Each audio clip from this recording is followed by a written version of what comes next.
vamos a ver lo que es el vértigo, pero como les decía, ver más allá del vértigo es ver como el panorama completo, porque vértigo puede llegar a ser algo muy inespecífico, y el ver el panorama completo sería ver lo que son los síndromes vestibulares. Pero si uno quisiera hablar de vértigo y de los síndromes vestibulares que hay alrededor de este, de todo lo que implica, pues uno tiene que conocer la neuroanatomía del sistema vestibular. Y para conocer esta neuroanatomía y saber y entender qué es lo que sucede alrededor de todo esto, pues hay que conocer lo siguiente. El sistema vestibular, el reflejo vestibulocular o vestibulo-ocular reflex y los nistagmos. Entonces vamos a ver primero estas partes que son las más importantes para entender todo lo que deriva de partir de acá, para ya decir hablar bien de los síndromes vestibulares. Entonces el vestíbulo, pues, o el sistema vestibular está compuesto por estos dos: el laberinto o vestíbulo y la cóclea, que sería esta de acá de la derecha. El vestíbulo, que es el sistema vestibular, que es el que nos vamos a enfocar hoy, está compuesto de dos cosas: canales semicirculares, uno posterior, uno anterior y uno horizontal, y los órganos otolíticos, que son estas dos bolitas de acá. Los órganos otolíticos se dividen en utrículo y sáculo. ¿Y qué va a hacer este sistema vestibular? Primero, los órganos otolíticos, que son el utrículo y el sáculo, van a detectar aceleraciones lineales, el utrículo, que es este de acá, que está horizontal, y el sáculo va a detectar aceleraciones verticales. Entonces, por ejemplo, cuando uno va en un tren, en un carro, una aceleración, pues este va a ser detectado por el utrículo, o cuando está en un ascensor o cayendo de un paracaídas, pues va a ser detectado por el sáculo. Por otro lado, los canales semicirculares van a detectar más que todo los movimientos rotacionales. Y entonces, para dar una mirada más cercana a esto y ver cómo funciona este sistema vestibular bien, vemos aquí que tenemos pues el sistema vestibular. Entonces aquí está el laberinto óseo. Recordemos pues que es la parte ósea del cráneo que está donde está embebido todo este sistema vestibular. Dentro de este laberinto óseo, que sería el hueso, va a estar el laberinto membranoso, este azul de acá. Y entre esos dos, pues para que no haya fricción y obviamente para que haya una protección de este laberinto membranoso, está lo que es la perilinfa. Ya una vez nosotros nos vamos adentro del laberinto membranoso, va a estar lo siguiente, que es esto de acá, que está recubierto por endolinfa. Todo lo que está dentro del laberinto membranoso es endolinfa. Y nosotros tenemos lo siguiente, tenemos aquí que los canales semicirculares tienen unas dilataciones en sus terminaciones, que son las ámpulas. Y si nosotros miramos más de cerca las ámpulas, que son estas de acá, vemos que tienen como estos cositos de acá que están como naranjas, y si nos acercamos vemos lo siguiente. Esto de acá se llama la cúpula. La cúpula es como este icono que está hecho de mucopolisacáridos, y en él están sumergidos las células ciliadas, los quinocilios, que son los que me van a detectar este movimiento, que ahorita vamos a ver cómo lo hacen. La diferencia entre las dilataciones pues, que hay en el sistema, en los canales semicirculares y en el utrículo y el sáculo, es esta de acá. En el utrículo y el sáculo, en lugar de llamarse cúpula, se va a llamar membrana otolítica. Y en esta membrana otolítica van a estar los otolitos o otoconias, que son cristales de carbonato de calcio. ¿Y cómo va a funcionar? Pues cuando una persona se somete a una aceleración o desaceleración lineal, pues el peso de estos otolitos se va a desplazar hacia adelante, hacia atrás, hacia arriba y hacia abajo, y va a generar la despolarización y la activación del nervio vestibular, pues para que le informe al cuerpo y al cerebro dónde se encuentra ubicado el cuerpo. Por otro lado, los canales semicirculares están muy relacionados con lo que es el reflejo óculo-vestibular. ¿Y qué es el reflejo óculo-vestibular? Pues es básicamente nuestro sistema o el sistema que utiliza el cuerpo para mantener la mirada fija en una posición y adaptar los ojos o la mirada hacia los cambios de movimiento. Muy similar, o de hecho los dispositivos estabilizadores de las cámaras o gimbal utilizan este mismo principio que ahorita vamos a ver. Entonces, por ejemplo, aquí a esta paciente o a esta mujer le están haciendo el reflejo oculovestibular. Miren que le giran la cabeza y ella tiene la capacidad de mantener fija la mirada. Pero ¿cómo funciona esto neuroanatómicamente y qué importancias tiene para la neuroanatomía y la fisiopatología de esto? Pues nosotros tenemos lo siguiente. Tenemos aquí el tronco encefálico visto desde atrás. Esto es derecha, esto es izquierda. Entonces este sería nuestro vestíbulo derecho, este nuestro vestíbulo izquierdo. Entonces tenemos una persona, o incluso imaginen ustedes que están girando, es que empiezan a rotar hacia la izquierda. Entonces la muñequita de acá va a girar hacia la izquierda. ¿Qué sucede? Recordemos, como lo mencioné ahorita, que aquí está todo esto lleno de endolinfa y que es un líquido, y que cuando una cosa gira, pues el líquido va a ir hacia el lado contrario, pues por la inercia. Entonces esta muñequita, o incluso ustedes inténtenlo, giren hacia la izquierda. Cuando gira hacia la izquierda, pues el líquido va a ir hacia la derecha, es decir, el líquido viene por acá y va a ir a despolarizar la cúpula, o pues la va a mover, y al moverla pues se va a despolarizar. Mientras que en el derecho lo que va a hacer es alejarse de la cúpula y se va a inhibir. Pero aquí lo que nos interesa es la vía excitatoria. Entonces, ¿qué va a suceder? Pues aquí se va a excitar con el movimiento rotatorio hacia la izquierda. Entonces, viene y dispara el nervio vestibular. Va a excitarse y va a venir acá al núcleo vestibular medial. Luego de ese núcleo vestibular medial va a ir hacia el núcleo del abducens contralateral. Miren que se contralateraliza del izquierdo hacia el derecho. ¿Y pues qué va a hacer el abducens? Pues va a ir a inervar el músculo que siempre va a activar, que es el recto lateral. Y lo activa. Entonces, al girar a la izquierda se activa el recto lateral del lado derecho. Recordemos que este es ojo derecho, se le activa el recto lateral. Listo, pero este núcleo del abducens también va a venir y va a conectarse aquí con el oculomotor a través de este fascículo de acá, grueso e importante, y está así porque tiene una importancia muy fundamental en muchas patologías, especialmente esclerosis múltiple, y para entender varios hallazgos semiológicos, que es el fascículo longitudinal medial. Este es el que conecta los núcleos del abducens con los del oculomotor para nosotros tener movimientos conjugados de los ojos. Cuando se afecta este fascículo, nosotros dejamos de tener movimientos conjugados de los ojos y uno tiene lo que se llama una oftalmoplejía internuclear, y de ahí viene el nombre, que está entre los núcleos. Y a veces esto es difícil de entender, pues porque no se explica siempre de dónde viene estos hallazgos, y es un hallazgo que se ve mucho en esclerosis múltiple y en otras enfermedades, pero no es lo que nos importa hoy, pero siempre hay que recordar mucho este fascículo longitudinal medial. Y pues va a venir a conectarse acá el oculomotor, y ¿qué va a hacer el oculomotor? Va a inervar el recto medial. Entonces, retomando, si la persona gira hacia la izquierda y uno le pide, o inténtenlo ustedes, fijen la mirada y giren la cabeza hacia la izquierda, ¿qué va a hacer? Pues miren que se va a activar su recto lateral y se va a activar su recto medial del ojo izquierdo, y se va a activar el recto lateral del ojo derecho. Todo con el fin de mantener estable la mirada y de mantener la mirada en un punto fijo mientras nosotros movemos la cabeza. Obviamente esto se da muchas veces en muchas direcciones en el día porque nosotros mantenemos moviendo la cabeza, pero esto es bastante importante, y así es como funciona el reflejo oculovestibular. En cuanto a la mirada vertical, es el mismo principio, pero a diferencia del fascículo longitudinal medial, es el fascículo intersticial rostral del fascículo longitudinal medial, que también se llama núcleo rostral intersticial de Cajal, que se encuentra aquí, en la unión tálamo-mesencefálica. Entonces, este es el que se encarga mucho de la mirada vertical. Entonces, un paciente que tenga una afección aquí, que por ejemplo puede ser un pinealoma, que se ve mucho en niños, que es un tumor que se da en la glándula pineal y va a comprimir y va a generar afección acá, puede tener parálisis vertical, que es un elemento del síndrome de Parinot, que tiene pues también otras características, también se ve mucho en la esclerosis múltiple, pero esto es lo que controla la mirada vertical. ¿Y por qué es importante saber qué es el reflejo oculovestibular y cómo valorarlo? Porque tiene una importancia semiológica. ¿Y cómo vamos a nosotros a determinar o a valorar este reflejo oculovestibular? Que creo que ya lo vimos en el primer video, es el test de impulso cefálico, o Halmagyi-Courtois, y que mal llamado en algunos textos está como ojos de muñeca, que es que uno le pone al paciente, le pide que lo mire a uno fijamente, y uno le va a girar la cabeza hacia la derecha o a la izquierda para ver qué tan conservado está el reflejo.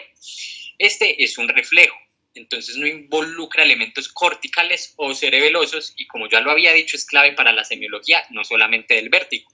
¿Por qué? Porque nosotros tenemos otros elementos en la corteza y en el cerebelo que me van a controlar la mirada horizontal y vertical, que serían los frontal edge fields, o los campos visuales frontales, y la unión parieto-occipital. Esta está encargada de los movimientos sacádicos, de los movimientos de persecución. Los movimientos sacádicos de los ojos son los movimientos rápidos que nosotros hacemos con los ojos, y los de persecución, pues el nombre lo dice, cuando nosotros intentamos seguir algo con la mirada. Pero, como les decía, este es un reflejo, es decir, como veíamos ahorita, venía desde acá, digamos que está el nervio vestibular, viene por acá, pero no sube a la corteza porque es un reflejo y viene acá. Entonces, ¿esto qué me indica? y que es muy importante que lo tengan claro, y si no lo tienen claro, pues no tengan miedo de preguntar. ¿Esto qué me implica? Me ayuda a saber diferenciar cuando algo es supranuclear, que se encuentra en la corteza, de algo nuclear o infranuclear, de cosas centrales de periféricas. Entonces, ahorita vamos a ver la diferencia entre cada uno, y esto es importantísimo y es fundamental para tenerlo en cuenta y hacerlo en la valoración primaria de los pacientes. Si tienen dudas, si no les quedó claro, no tengan miedo, pregunten, porque esto es muy importante que lo tengan claro con lo que vamos a seguir. Si quieren profundizar en esto, les recomiendo este canal de YouTube del neurooftalmólogo, el doctor Andrew Lee, donde explica muchas cosas de neurooftalmología, y este elemento de los centros verticales de la mirada y horizontales, los frontal fields y la corteza parieto-occipital, también lo explica en este video. Son videos muy cortos, de 2 minutos. Este, de hecho, es el más largo, que dura 7 minutos, y son muy buenos, explica muy bien, y aquí pueden profundizar. Ahorita se los mandaré por el grupo. Listo. Los nistagmos, que era el último elemento que habíamos visto que hablaríamos después del sistema vestibular, el reflejo vestibular.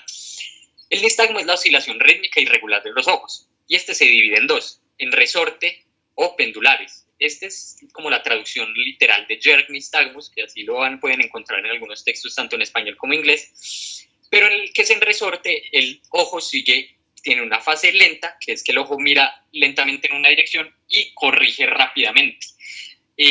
Hacia el lado en el que el ojo mira lentamente es donde está la lesión, y entonces, pero ese es el más difícil de ver. Entonces uno toma la fase rápida, y con la fase rápida, pues si la fase rápida va a la derecha, uno quiere decir que la lenta va hacia la izquierda y que el daño está en la izquierda. Y los pendulares pues tienen esos movimientos.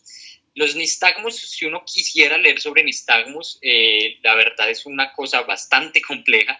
Eso no es un tema fácil. Los nistagmos, uno se pregunta por qué no pueden ser normales, por qué no pueden ser sencillos, porque son bastante inespecíficos, bastante difíciles de valorar, y pueden tener muchas significancias y tienen una dificultad y revisten una dificultad muy importante, pero a grandes rasgos nosotros los podemos dividir así, en aquellos que son espontáneos, es decir, que no tienen una provocación externa, y aquellos que están evocados por las posiciones, es decir, yo le pongo al paciente a seguir mi dedo y se va a generar el nistagmus.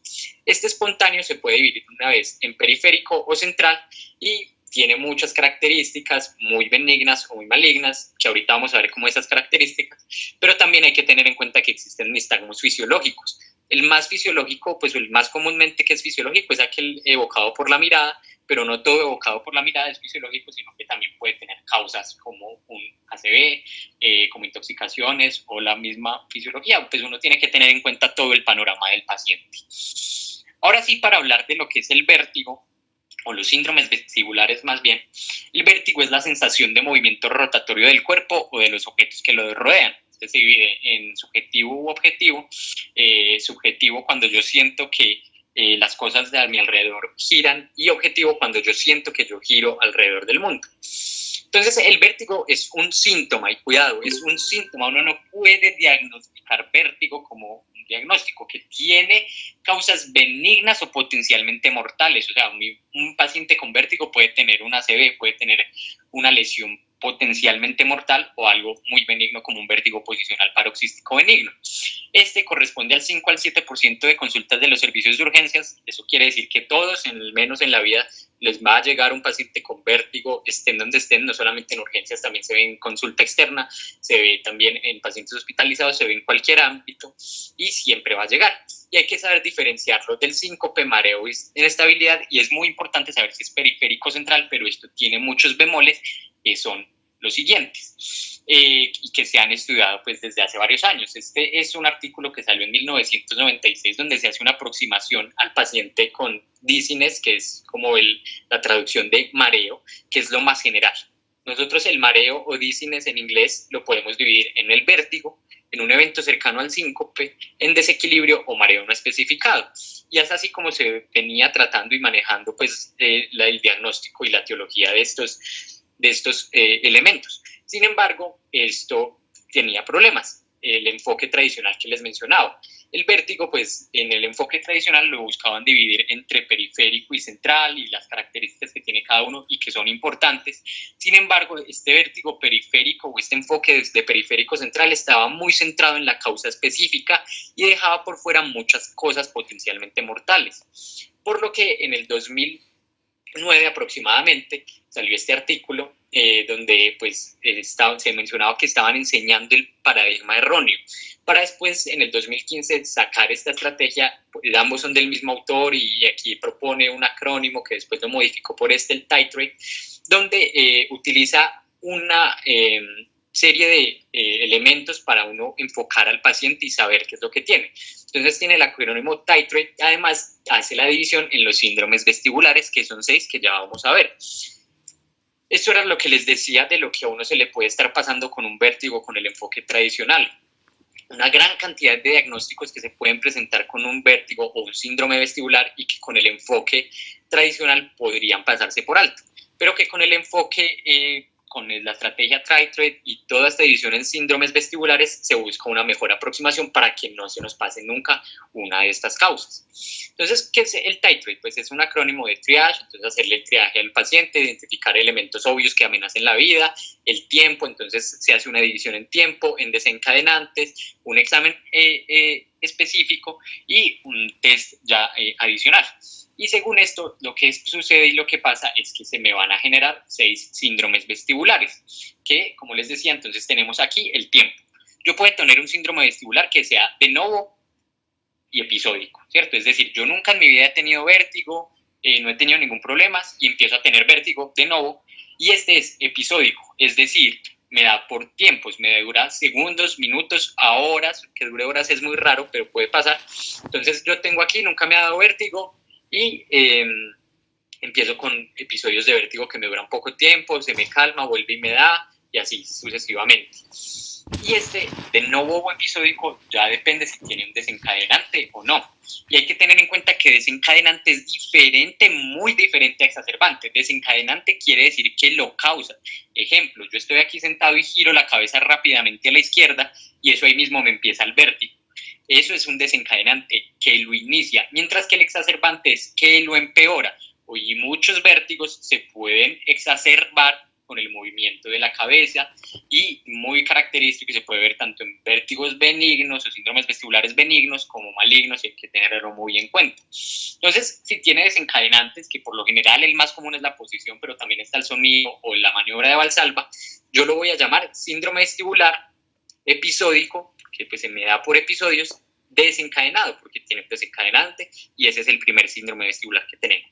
Si este no tiene un desencadenante, es decir, la persona estaba sin hacer ninguna actividad, no, ningún movimiento, ningún sonido, nada que identificable, sería un síndrome vestibular episódico espontáneo, y van los dos síndromes vestibulares. Y volviendo otra vez a la parte del tiempo, si yo tengo un vértigo, un paciente que se presenta con cualquier mareo, que empieza es decir, nunca en su vida le había dado, pero este es continuo, es decir, nunca para y pues no dura segundos, minutos, sino que es continuo y constante, incluso le da acostado o estando en reposo, y yo lo voy a mirar si tiene desencadenantes o no. Entonces, si tiene desencadenantes y es de nuevo y continuo, voy a llamarlo un síndrome vestibular agudo tóxico traumático, porque casi el 100% de las causas que van a generar este tipo de síndromes vestibulares tienen etiologías tóxicas o traumáticas. Por otro lado, si no tiene un desencadenante, yo lo voy a llamar síndrome vestibular agudo espontáneo, es decir, aquel que empieza de una forma abrupta, de nuevo en alguien que antes no había sufrido de vértigo o algún síntoma parecido, pero que es continuo, que no se le detiene, que no es como en bloques y que no tiene ningún desencadenante. Ya los crónicos y persistentes, pues son estos dos de acá, estos son ya más raros, son muy difíciles de diagnosticar, son materia de otorrinolaringología, de neurología, y son, la verdad, unos elementos bastante complejos y bastante discapacitantes para los pacientes. Pero hay que saber esto, entonces hoy día de hoy vamos a hablar de estos 4, y es importante recordar que desencadenante no es lo mismo que exacerbante.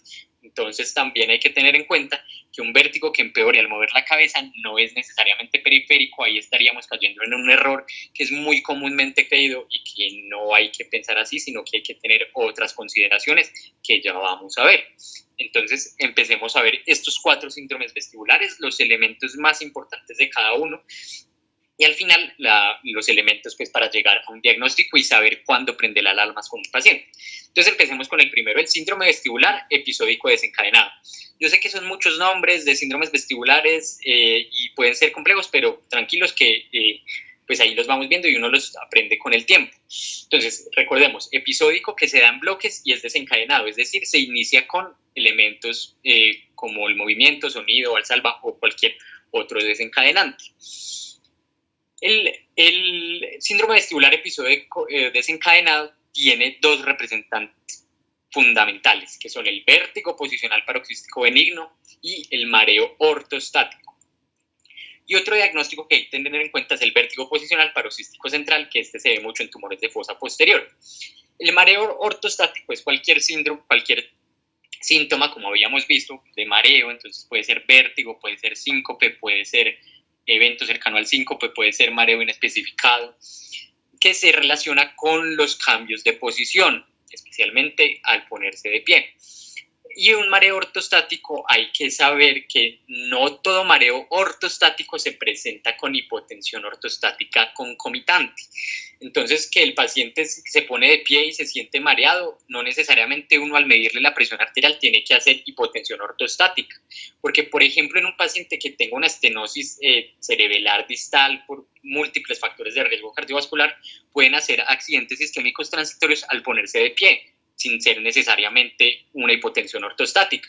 Y como vemos acá, no toda hipotensión ortostática es en el adulto mayor hipertenso, que toma antihipertensivos, que tiene fragilidad además, sino que también una persona con un sangrado peritoneal masivo, que no esté detectado retroperitoneal, puede llegar a dar mareos o cualquier síntoma ortostático y no siempre se va a manifestar con hipotensión. Entonces hay que tener siempre esto en cuenta y buscarle el sangrado al paciente o saber qué puede llegar a tener.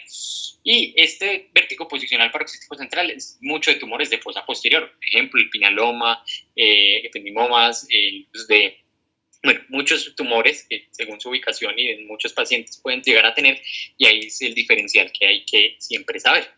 Pero entonces dentro de estos síndromes vestibulares agudos, episódicos desencadenados, está el vértigo posicional paroxístico benigno, que como dice este artículo de acá, es el vértigo que todos debemos conocer.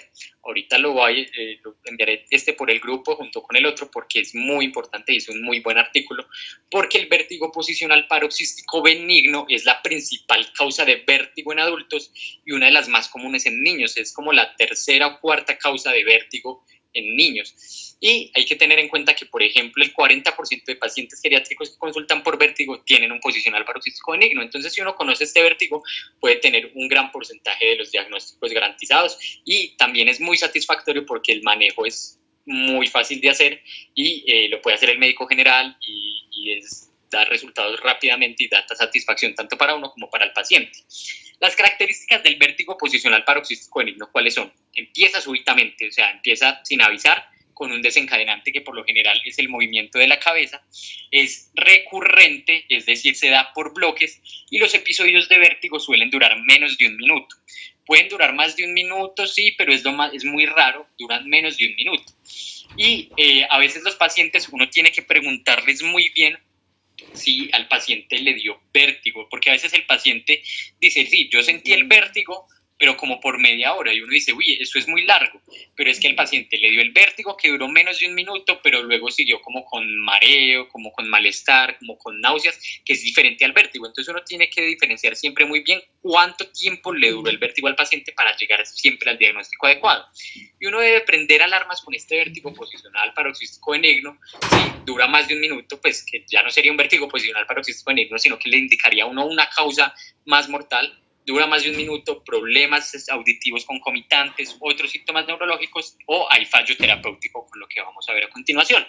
¿Por qué se da el vértigo posicional paroxístico benigno? Pues se desprenden las otoconias que vimos ahorita y van a viajar por los canales semicirculares y van a generar la excitación o inhibición de estos canales, generando esa sensación de rotación.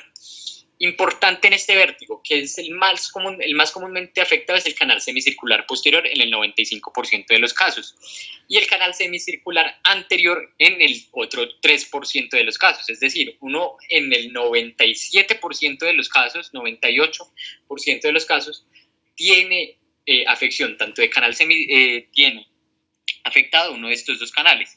La afección del canal semicircular horizontal es rarísima, es muy rara, y la ventaja es que para este vértigo de canales semicirculares posterior y anterior, yo para diagnosticarlo pues uso la misma maniobra, la de Dix-Hallpike, que es la que se utiliza para este, que es la que sirve para provocar y confirmar si es de canal posterior, anterior. Este me sirve para anterior y posterior, no me sirve para horizontal, pero como vimos, el horizontal es muy raro de ver. Entonces, importante saber la de Dix-Hallpike. Si quieren conocer la de canales horizontales, está este artículo de acá que él la menciona, pero pues es la verdad bastante raro. ¿Qué características debe tener el vértigo o el nistagmo al yo hacer la maniobra de Dix-Hallpike cuando vamos a ver ahorita?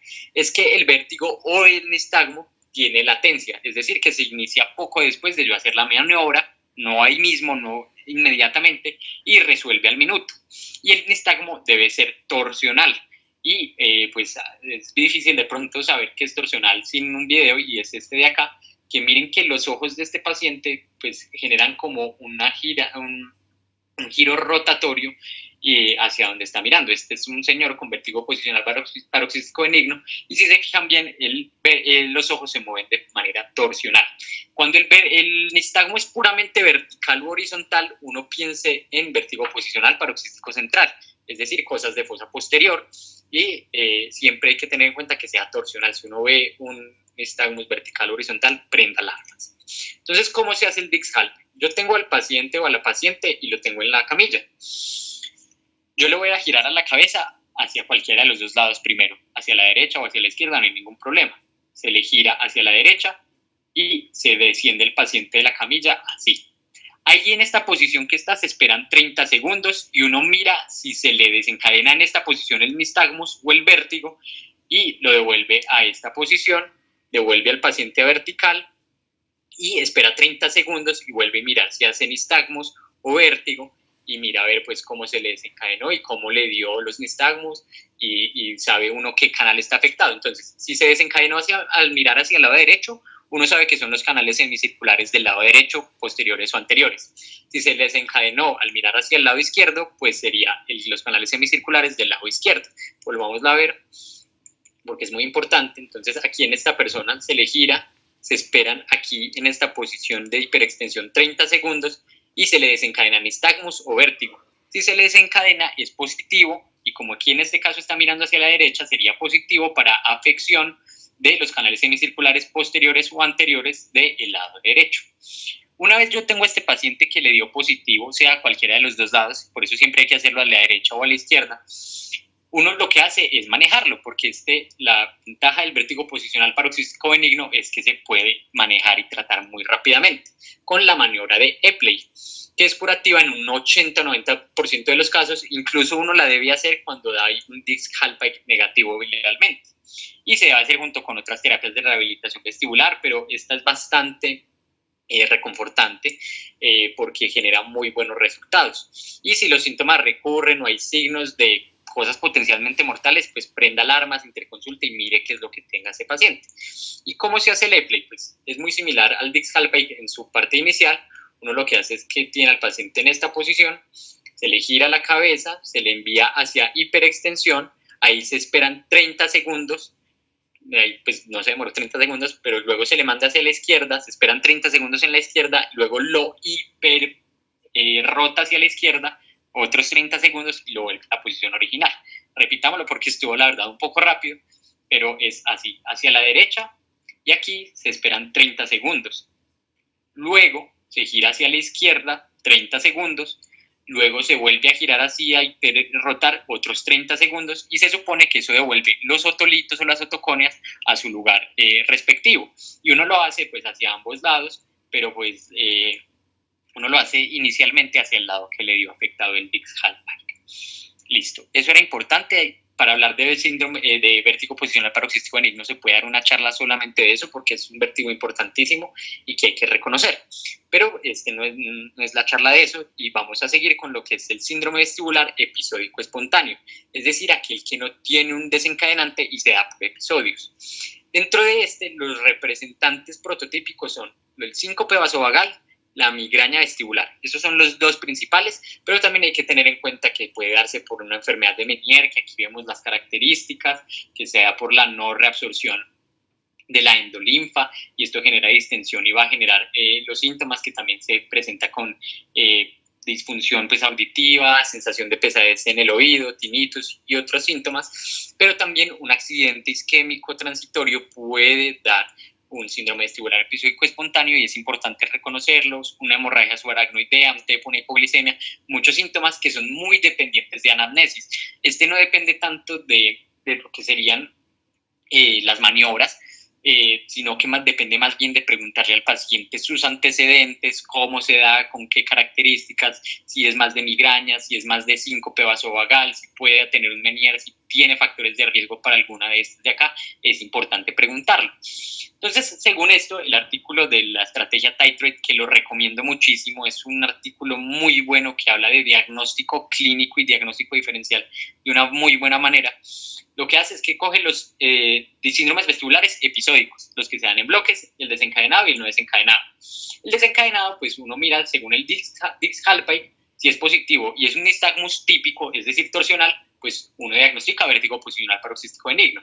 Pero si es un Dix-Hallpike positivo con un nistagmus atípico, es decir, vertical o horizontal, uno piensa en algo de fosa posterior, un vértigo posicional paroxístico central, algo muy peligroso y uno prende alarmas, por eso está en rojo. Si el Dix-Hallpike es negativo, pero hay elementos de ortostatismo, es decir, el paciente cuando se pone de pie o se está acostado y se sienta y siente ahí el mareo, que sería el síntoma general, pues uno mira qué es lo que le está generando a este paciente esta hipotensión ortostática y que pueda tener un sangrado, hipotensión ortostática por antihipertensivos y por que ya tiene una edad sustancial u otras causas. Si el Dix-Hallpike es negativo y no hay elementos ortostáticos, pues uno ya mira qué es lo que pueda tener este paciente mirando con otorrino o con neuro y saber qué hacer.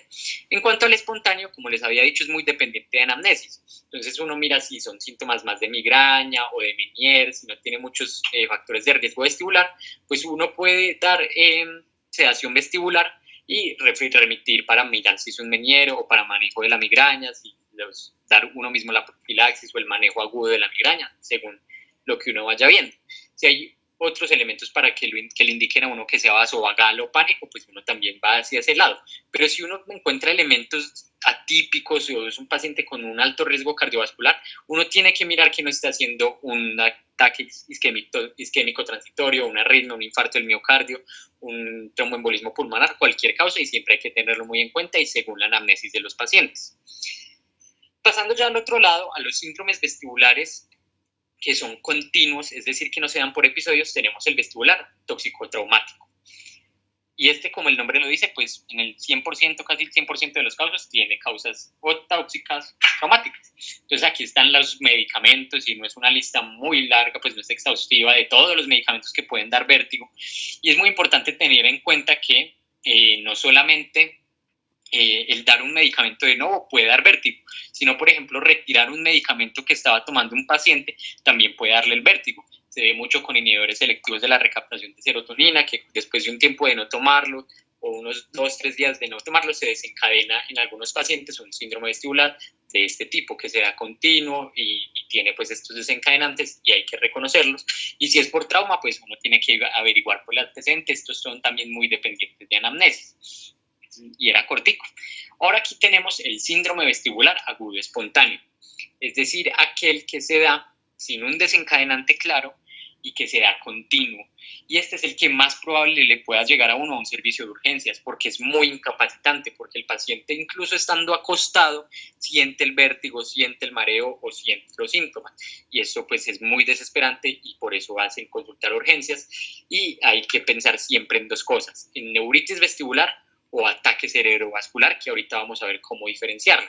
Como les decía ahorita, pueden sentirse estando quietos o moviéndose y lo llevar muchas cosas. el movimiento, incluso si un paciente está quieto y aún así siente el vértigo, ahora moviéndose, pues uno no se imagina el vértigo que pueda llegar a sentir. Entonces aquí el Dix-Calpite no es útil.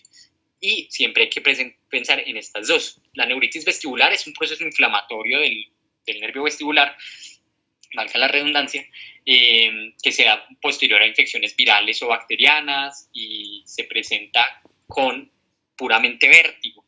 No tiene síntomas como hipoacusia o acúfenos y es muy importante que la neuritis vestibular solo es vértigo y si un paciente tiene hipoacusia u otros síntomas neurológicos, piense en otra cosa.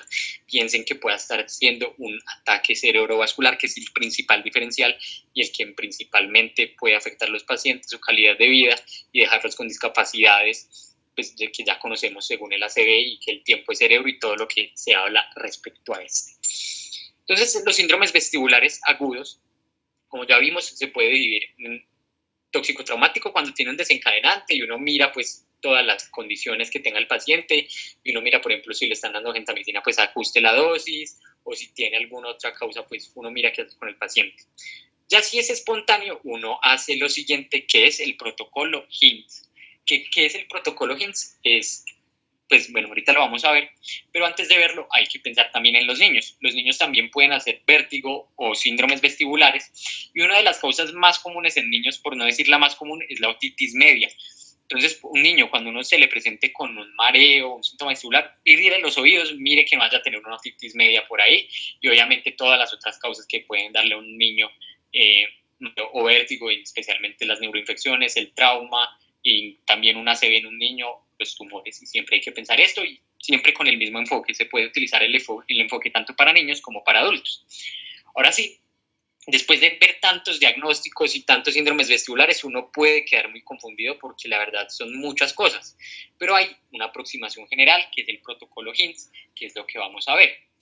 El protocolo HIMSS, que estas son las siglas Head Impulse, Nystagmus and Scurivation, surgió en el 2019 para descartar, pues fue un estudio que se hizo donde se comparaba el DWI con estos tres tests para diferenciar ACV de elementos periféricos y se encontró que sirve con mayor precisión que una DWI para descartar ataques cerebrovasculares. El elemento importante de este es que fue hecho por solamente neurólogos y oftalmólogos. Ahí hay un importante factor de sesgo. Entonces, un HIMSS peligroso que ahorita vamos a ver qué es, tenía una sensibilidad del 100% para ACV y una especificidad del 96%. Entonces, esta sensibilidad tan alta servía para descartar que el paciente tuviese o no una ACV. Este estudio se volvió ¿cómo se dice? Pues a validar en este artículo y se encontró que tenía una sensibilidad del 95% y una especificidad del 71.2%, seguía siendo muy buena, pero este seguía siendo hecho por neurólogos y oftalmólogos, los que más experiencia tienen a la hora de valorar nistagmus y todos los hallazgos del HIMSS. Y el año pasado, en el 2020, salió que si los médicos de urgencias pueden descartar una causa central de vértigo con el examen HIMSS y lo que se encontró es que los urgenciólogos tienen una sensibilidad o cualquier otro médico del 83% y una especificidad del 44%. En conclusión, el HIMSS no sirve para descartar, pues no es que un HIMSS negativo diga uno, listo, este paciente seguro no tiene un ataque cerebrovascular de fosa posterior, no es lo más seguro, pero sí es una muy buena herramienta y mejor aún si uno coge la curva y va aprendiendo con estos pacientes a diferenciar, pues obviamente la sensibilidad y especificidad de uno va a mejorar mucho. Entonces, ¿qué es el protocolo HIMSS? Primero, como lo decía, Head Impulse. Entonces yo al paciente le voy a hacer el test de impulso rápido de la cabeza. Si el reflejo está conservado, pues quiere decir o yo que estoy sano, porque lo normal es tener el reflejo conservado, o tengo algo central. Tengo algo aquí en el sistema nervioso central a nivel de la corteza, como vimos al principio. Por eso es tan importante el test de impulso cefálico. O yo puedo tener una sacada correctora. Cuando yo tengo una sacada correctora, que es esta de acá, me indica algo de origen periférico. Y no sé por qué no se reproduce el video.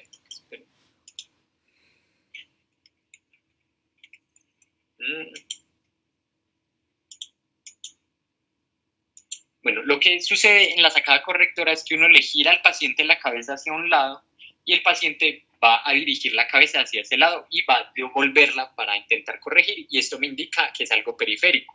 Si el paciente tiene el reflejo oculovestibular conservado, uno piensa o que está sano, pues que está sano, o que tiene algo de origen central. Ese es el primer elemento del HINTS, el test de impulso cefálico. El segundo elemento es valorar los nistagmos. Como habíamos dicho al principio, los nistagmos no pueden hacerse siguiendo el ojo porque corremos el riesgo de generar un nistagmus provocado por la mirada, pues, o por la persecución de la mirada. Entonces uno le tiene que pedir al paciente que siga, pues que mueva los ojos a la derecha o a la izquierda y mirar si tiene esta afección. Entonces, ¿qué es un HINTS positivo para este nistagmus? Es decir, que la fase rápida sea hacia lados diferentes o sea puramente vertical. Eso es muy específico, muy específico para lesiones centrales. En cambio, un nistagmus periférico quiere decir que la fase rápida es siempre hacia un mismo lado. Ahorita vamos a ver ejemplos, esto puede ser un poco confuso, o tiene latencia. Que tenga latencia es pues, bastante positivo, indica que es periférico y esto. Entonces, aquí vemos el ejemplo de este paciente que tiene un nistagmus periférico. Como ven, incluso aquí en posición primaria, pues sin mirar hacia la derecha, vemos que la fase rápida va hacia allá, va hacia este lado, hacia la derecha mía o la izquierda del paciente. Pero miren, cuando mira hacia la izquierda, también sigue yendo hacia el lado derecho, pues miren que la fase rápida siempre es hacia el mismo lado. En cambio, miren en esta paciente, el nistagmus, la fase rápida, primero empieza hacia este lado, hacia el lado derecho de ella, y cuando miren de ella, cuando mira hacia la izquierda, miren que la fase rápida se va hacia este lado. Esto es importante, y esta es la disconjugación, pues o que no están conjugados los nistagmus, y esta señora, por ejemplo, se presentó con un ataque cerebrovascular isquémico de fosa posterior y tenía un HINTS positivo de causa central. Volvamos a repetir el video para que quede claro, volvemos a ver este paciente. Entonces miren que siempre está haciendo hacia la derecha la fase rápida del nistagmus, siempre hacia la derecha mía, pues o a la izquierda del paciente, siempre está yendo hacia acá. Incluso cuando mira a la izquierda, miren ahí que está yendo la fase rápida hacia el lado izquierdo del paciente. Listo. Y eso es característico de una lesión periférica y sí debe ser el nistagmo periférico. El tercer elemento es el skew deviation o el cover test, que es muy fácil de hacer y que siempre lo vemos para ver forias, tropias y todo esto en semiología y que lo enseña. Y es que un cover test con corrección vertical es muy característico de una lesión central. El ejemplo es este video de acá, que miren que al paciente le tapan un ojo y miren que el ojo ahí mismo corrige en posición vertical. El ojo estaba abajo y miren que subió como hacia arriba. Y este paciente tenía también un ataque cerebrovascular porque esta corrección vertical me indica eso. Entonces, cualquiera de los tres positivos, es decir, un paciente que tenga conservado el reflejo colovestibular, porque es lo normal cuando no hay afección periférica, que el paciente tenga los nistagmos que mencionamos y tenga un cover test así patológico, es un HINTS positivo. Y ahí uno debe prender las alarmas para ataque cerebrovascular isquémico y diferenciarlo pues cualquier otra causa de origen central que puede comprometer la vida del paciente. Pero además de eso, pues el HINTS, que es una herramienta muy importante que hay que conocer, nosotros tenemos muchos otros elementos pues que están en el artículo del 2015 que lo mencioné, que les recomiendo mucho que se lean, que serían las características safe to go en síndromes vestibulares. Entonces, por ejemplo, un episódico desencadenado que fue el primero que vimos en un paciente que no tenga dolor, que no tenga elementos auditivos, que no tenga síntomas neurológicos, que esté asintomático cuando esté en el reposo, que tenga características típicas de un posicional paroxístico benigno, yo lo puedo enviar a la casa con tranquilidad. El episódico espontáneo, si no tiene síntomas cardiorrespiratorios, si no tiene diplopía u otros síntomas neurológicos, si no tiene papiledema, si no tiene cefalea muy fuerte y severa, pues, que sería muy indicativo de una hemorragia subaracnoidea, que no tenga episodios de vértigo pues muy seguidos, que sus factores de riesgo cardiovascular no sean tan marcados, yo también lo puedo enviar tranquilamente a la casa. E igualmente para los síndromes vestibulares agudos espontáneos, pues obviamente un HINTS negativo me da un parte de tranquilidad para este paciente y pues si vimos que bien no me descarta un origen central, pues uno tiene que mirar todas las otras causas, pero es algo muy importante. Y con eso, muchachos, me despido con esta frase de Ray Bradbury de Fahrenheit 451, una de las grandes guías del siglo XX, que si usted esconde su ignorancia nadie le atacará, pero nunca nadie llegará a aprender. Entonces no tengamos miedo de equivocarnos, de reconocer lo que no sabemos para llegar a aprender y no cometer errores por simplemente no reconocerlos. Con eso los dejo y muchas gracias. Cualquier